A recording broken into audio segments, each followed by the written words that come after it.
The 7 habits that built my $50 million business while raising 2 kids. Most entrepreneurs think that success means sacrificing family time. And I thought the same thing until I built a 50 million SaaS company while being home for breakfast with my kids every single morning. But 3 years ago, I was drowning in meetings, living in different time zones from my team, commuting weekly by plane and barely seeing my wife. Today I wake up at 3:30 a.m., work over 60 hours a week, and still tuck my kids into bed every single night. So what's the difference? 7 ruthless habits that most founders are too undisciplined to follow. And in the next 12 minutes, I will break down the exact system that allowed me to scale to 8 figures while never missing a family dinner, so that you can do the same. So if you're an entrepreneur who refuses to choose between business success and being present for your family, this video will change everything for you. First, here's a screenshot of $22,372,886, which is one bank account that we mainly use in the US. So that's a part of the 50 million, just to show you that there is some actual numbers behind that. Now let's go into the first habit. This habit might surprise you. Habit number 1, build your business around your values, not market trends or what other people say.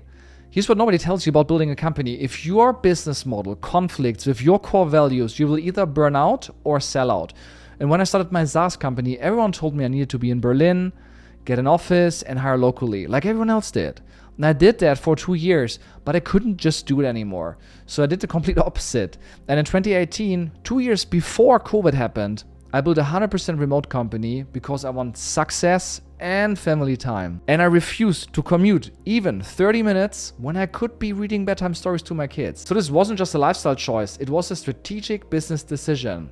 But also, remote-first companies have 25% lower turnover rates, and our customers were global already, from the US, from Canada, from Australia, from Great Britain. But we still meet multiple times a year across the globe to address all the concerns that don't arise in the remote setup. And here's the ruthless part. I turn on partnerships, investors, and any opportunities that require me to compromise on this value. So I say no a lot, because your values aren't suggestions, they are your competitive advantage. And now it gets even better. Watch this. Habit number 2, the 6-hour rule, and why I had to fire team members in different time zones. Most remote companies make this fatal mistake. They hire globally without considering communication overlap. I only work with people within 6 hours of my time zone, east or west. Period. And why? Because real-time collaboration is everything in a company. When, for example, a critical bug hits production at 2 p.m., I can't wait 12 hours for someone in Australia to wake up. And this rule eliminated 90% of my communication headaches and also doubled our product development speed. And here's the ruthless part. I had to let go of incredibly talented developers just because they were in incompatible time zones. But talent without availability is useless in the end, so I had to do it. And here's another tiny tweak, which I thought is crazy, but had such an impact for me, which brings us to habit number 3, the 30-minute meeting maximum. So here's a controversial take. If your meeting needs more than 30 minutes, it's not a meeting, it's a workshop. So I banned all meetings longer than 30 minutes. Most 1-hour meetings are just poorly planned conversations that can take 8 minutes. I also don't take meetings before noon. My mornings are sacred, deep work time when I solve the hardest problems. My team went from 40 hours of meetings per week, always in a meeting, to 8 hours. And everyone today feels 3 times more productive. So here's again the ruthless part. I will end a meeting at exactly 30 minutes and 0 seconds, even mid-sentence. And people learn to prepare better. And now it gets even better. Check this. Habit number 4, calendar religion. So I schedule everything down to the second. Most entrepreneurs are reactive. They let their day just happen to them. Fire's popping up, they jump on it. Another fire's popping up, they jump on it.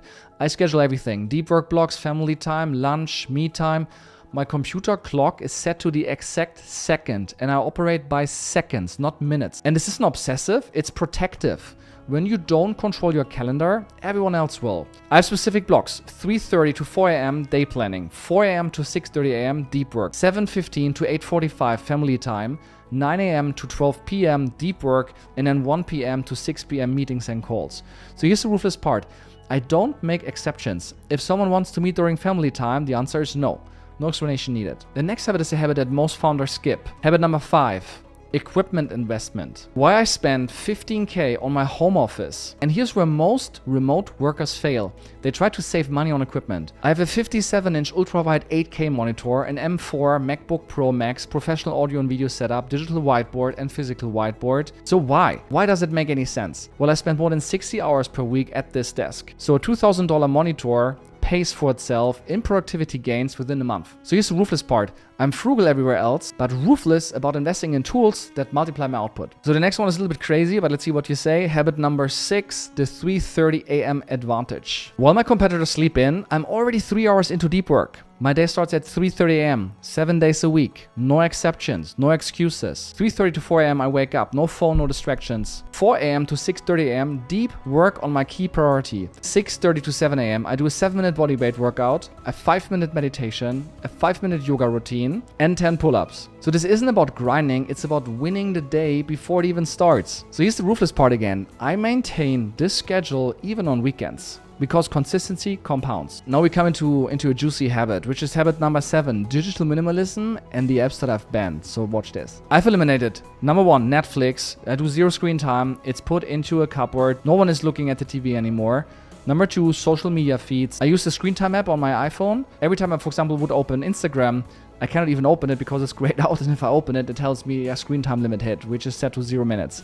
And on desktop, I have the newsfeed eradicator installed, which whenever I use YouTube, Instagram, any of these platforms, I just see a nice quote of someone. That's it, I don't see a feed. The next one, it's a drug, don't do it. Then news apps. Information without action is distraction. So I cannot change it, I cannot control it. Who cares? Next, alcohol. It affects sleep quality and I don't feel on top of my game. Then coffee. I don't drink any coffee because I think it creates energy crashes. Actually never really started. So this one for me is actually surprisingly simple. I only drink water. I eat minimal processed food and I maintain 9% body fat at 80 kilos, whatever that is in pounds. So what's the ruthless part here? I use screen time blockers set to 0 minutes for Instagram and Twitter. I can override it if I need to, but then it's a cautious decision. So these 7 habits aren't just productivity tips. They are my life operating system. And the ruthless part is most entrepreneurs won't implement any of these because they require discipline and not motivation.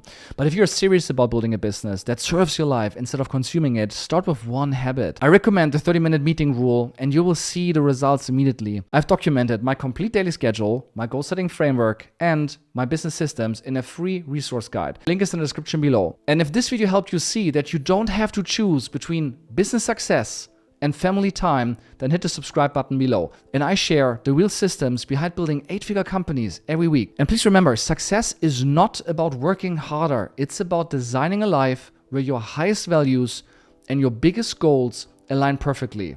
So see you in the next video.